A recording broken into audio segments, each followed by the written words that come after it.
Tax deductions are specific expenses that the government allows you to subtract from your total income before calculating how much tax you owe.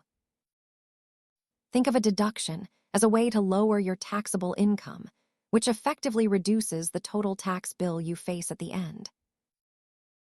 By lowering your taxable income, you are essentially paying tax on a smaller portion of the money you earned throughout the year. Most taxpayers take the standard deduction, but some choose to itemize if their specific expenses exceed that flat amount. It is important to know that a deduction lowers your income, while a tax credit is a direct reduction of the taxes you owe. Using the standard deduction significantly lowers the amount of income that the IRS considers taxable for your annual filing. Always keep clear records of your expenses. If you ever need to verify your deductions, documentation is your best defense.